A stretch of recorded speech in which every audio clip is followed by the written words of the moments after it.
Hello students, flat పొజిషన్లో dip transfer technique ఉపయోగించి 10 millimetre మందం కలిగిన తేలికపాటి స్టీల్ ప్లేట్పై butt weld single V butt జాయింట్ని ఎలా చేయాలో ఈరోజు మేము ప్రదర్శిస్తాం.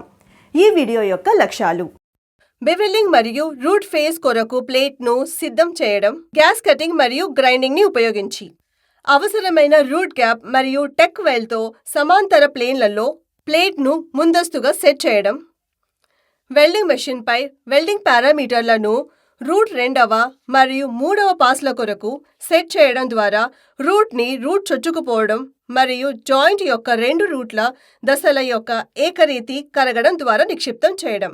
వైర్ బ్రష్ ఉపయోగించి ప్రతి రన్ని డిపాజిట్ చేసిన తర్వాత సమర్థవంతమైన ఇంటర్బెడ్ క్లీనింగ్ ని ధృవీకరించడం కొరకు 2 మరియు 3 రన్ని వీవింగ్ టెక్నిక్ ఉపయోగించి నిక్షిప్తం చేయడం, క్రాటర్ ఫీలింగ్ ని ధృవీకరించడం మరియు జాయింట్లలో వెల్డింగ్ లోపాలను నివారించడం. కాబట్టి మనం దానిలోకి నేరుగా డ్రైవ్ చేద్దాం. భద్రతే మన ప్రథమ ప్రాధాన్యం. కాబట్టి ప్రక్రియ అంతటా ఎల్లప్పుడూ మీ రక్షిత దుస్తులు మరియు గేర్ ధరించండి. రెస్పిరేటర్ ధరించండి. గ్లౌజులు, స్టీల్ టో రబ్బర్ సోల్ బూట్లు, అగ్ని నిరోధక దుస్తులు, హెల్మెట్ మరియు హుడ్. మొదటి దశ: పవర్ సోర్స్ మరియు వైర్ ఫీడర్ లక్ష్యాన్ని 18 నుండి 19 వోల్టులు మరియు 90 నుండి 100 యాంపీర్ల గ్యాస్ ప్రవాహంతో నిమిషానికి 8 నుండి 10 లీటర్ల కోసం సర్దుబాటు చేయండి.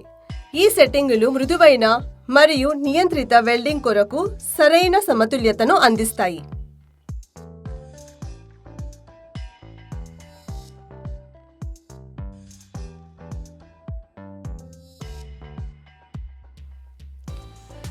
మిల్లీమీటర్ల మందం ఉన్న ప్లేట్ల కొరకు ట్రాన్స్ఫర్ వక్రీకరణను లెక్కించడం కొరకు ముక్కలను 183 డిగ్రీల కోణంలో ప్రీసెట్ చేయండి.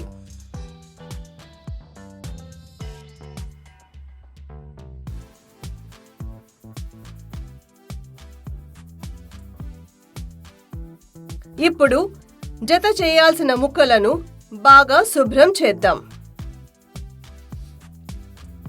ప్లేట్ యొక్క పై భాగం, గాడి యొక్క ప్రక్క గోడలు మరియు జాయింట్ యొక్క దిగువ భాగంపై ప్రత్యేక శ్రద్ధ వహించండి. సింగిల్ వి బట్ జాయింట్ యొక్క చేర్చిన కోణం 40 నుండి 45 డిగ్రీలు ఉండాలి.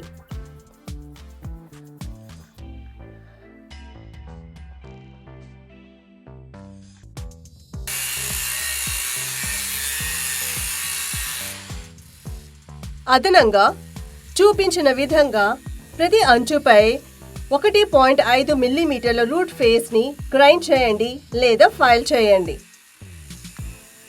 ఈ తయారీ వెల్డింగ్ ప్రక్రియ సమయంలో సరైన ఫ్యూజన్ మరియు చొచ్చుకుపోవడాన్ని నిర్ధారిస్తుంది.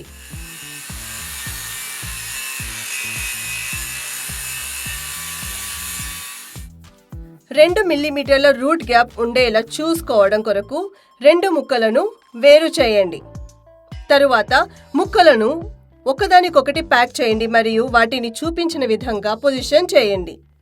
ప్లేట్లను టేబుల్కు వెల్డింగ్ చేయకుండా ఉండటానికి దాని కింద స్పేసర్లను ఉంచండి. మెయిన్ వెల్డింగ్ ప్రాసెస్ కొరకు ఈ సెటప్ ముక్కలను సురక్షితంగా ఉంచుతుంది. ఇప్పుడు కీలకమైన భాగం వెల్డింగ్ టెక్నిక్ వస్తుంది. ఇప్పుడు వెల్డింగ్ గన్ని జాయింట్కు లంబంగా పట్టుకోండి మరియు ట్యాక్ వద్ద ఆర్క్ని స్ట్రైక్ చేయండి. చూపించిన విధంగా టార్చ్ని ఎడమ నుండి కుడి చివరకు కదిలించే బ్యాక్ హ్యాండ్ టెక్నిక్ ఉపయోగించబడుతుంది. ప్రయాణ దిశలో 5 నుండి 15 డిగ్రీల వంపుని నిర్వహించండి.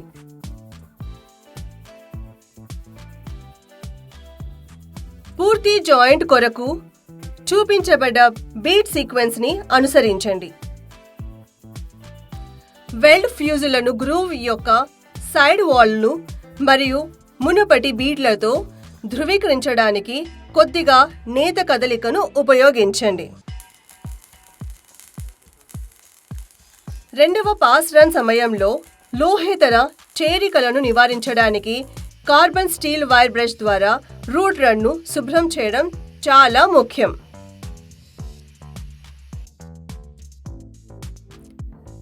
రెండవ రన్ కొరకు కరెంట్ని 90 నుంచి 100 యాంపియర్కు సెట్ చేయండి మరియు 19 నుంచి 20 వోల్టుల ఆర్క్ వోల్టేజ్ని సెట్ చేయండి. రూట్ రన్కు నియంత్రించబడిన నెమ్మదిగా ప్రయాణ వేగాన్ని నిర్వహించండి. మీరు వెల్డింగ్ పూర్తి చేసిన తర్వాత దానిని చల్లబరచడానికి అనుమతించండి మరియు తర్వాత దానిని నిశితంగా పరిశీలించండి. రూట్ దాని మొత్తం పొడవుతో పూర్తి చొచ్చుకుపోవడాన్ని చూపించాలి మరియు మూల ఉపబలం జాయింట్కి మించి 0.5 నుండి 1 మిల్లీమీటర్ల వరకు పొడుచుకు రావాలి. వెల్డ్ యొక్క ఫేస్ బేస్ మెటల్తో సాఫీగా కలిసిపోవాలి మరియు ఉపబలం బేస్ మెటల్ యొక్క ఉపరితలం నుండి కనీసం 1 mm ఎత్తులో ఉండాలి.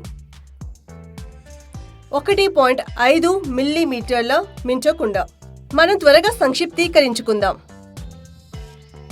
ఫస్ట్, పవర్ సోర్స్ని నిమిషానికి 18 నుండి 19 వోల్టులు, 90 నుండి 100 యాంపియర్, 8 నుండి 10 లీటర్ల గ్యాస్ ప్రవాహానికి సర్దుబాటు చేయండి. ఇప్పుడు జత చేయాల్సిన ముక్కలను పూర్తిగా శుభ్రం చేసి ట్యాగ్ చేసి భద్రంగా ఉంచుదాం. బ్యాక్ హ్యాండ్ టెక్నిక్ ఉపయోగించండి. 5 నుండి 15 డిగ్రీల ఇంక్లినేషన్, సున్నితమైన ప్రవాహం కోసం వీవ్ గన్ ఉపయోగించండి. బీడ్ క్రమాన్ని అనుసరించండి. పూర్తి చొచ్చుకుపోవడాన్ని చెక్ చేయండి. సరైన ఉపబలం. కంగ్రాచులేషన్స్! ఫ్లాట్ పొజిషన్లో డిప్ ట్రాన్స్ఫర్ టెక్నిక్ ఉపయోగించి 10 మిల్లీమీటర్ మందం కలిగిన తేలికపాటి స్టీల్ ప్లేట్పై butt weld single V butt జాయింట్ని మీరు విజయవంతంగా నిర్వహించారు. Thank you and good bye.